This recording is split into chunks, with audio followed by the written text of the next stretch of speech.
I'm Architect Mhykee and I'm your CEO for 𝐼𝐶 Corp, and we are in P1U.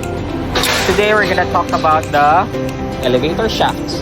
So this is one of the most delayed part of the project because it's hard to coordinate between the different suppliers, and usually this is bidded out sa mga suppliers din. And during the tender, hindi pa po final yan usually.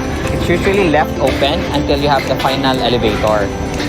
We have encountered kasi some of our elevator suppliers that don't like to give quote first before quote-unquote ma-PO. Ayaw pa nila mag-shop drawings. So we don't know the exact one yet. So what we do, we give them a general capacity, let's say good for 10, this number of kilos, let's say 800 kilograms. And then, once we have the best quote, so reasonable, maganda yung brand, reliable. Although, for this project, it's the client who's doing it for us because it's owner supply.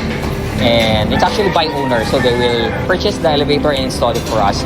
This one, we have so far clearance to do the pit. So, most elevators have a pit where yung machine niya, yun yung mga ilalim ng elevator, sometimes it's below the ground. So, this one will do 1.5 meter pit. And since we don't have the details yet, we ask the client if pwede na ba natin buhusan. Because as I mentioned before, nandun yung sheet piles natin, it's hard to remove na. That's more than 100,000. Pag hindi pa natin ginawa yan ngayon, maiwan yan. So goodbye na. Hindi natin mag-charge sa client yan. We have to retrieve them back ngayon. So what I told the PM, start digging to the desired depth, and then let's see if we can use a chain block to pull out the sheet piles. On this side, on the left, it's not a shear wall. It's gonna be load-bearing CHB. So wala din dimensions pa dyan. Sabi ko, isagad lang sa property line. That's it. So we just make sure that there's no water leak and magkaroon ng waterproofing yan.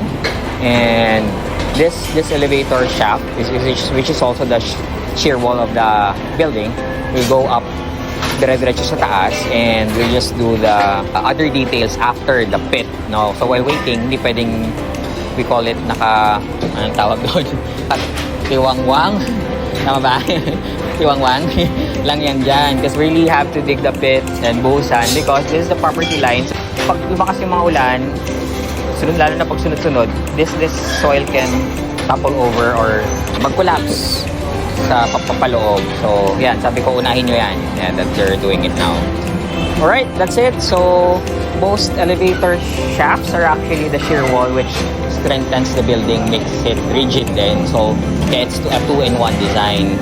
And since it's a very important structural component of the building, especially for mid to high rise, kailangan po talaga mapaaga yung details na to, finalize the elevator, para sumabay siya sa foundation. It's actually parang foundation work pa yan kasi below ground. Siya na lang natitira in this area. Alright, if you're a designer, hindi pa naman under construction, try to get the details from the elevator suppliers para ma-finalize nyo na rin yung elevator shaft size nyo. Thank you!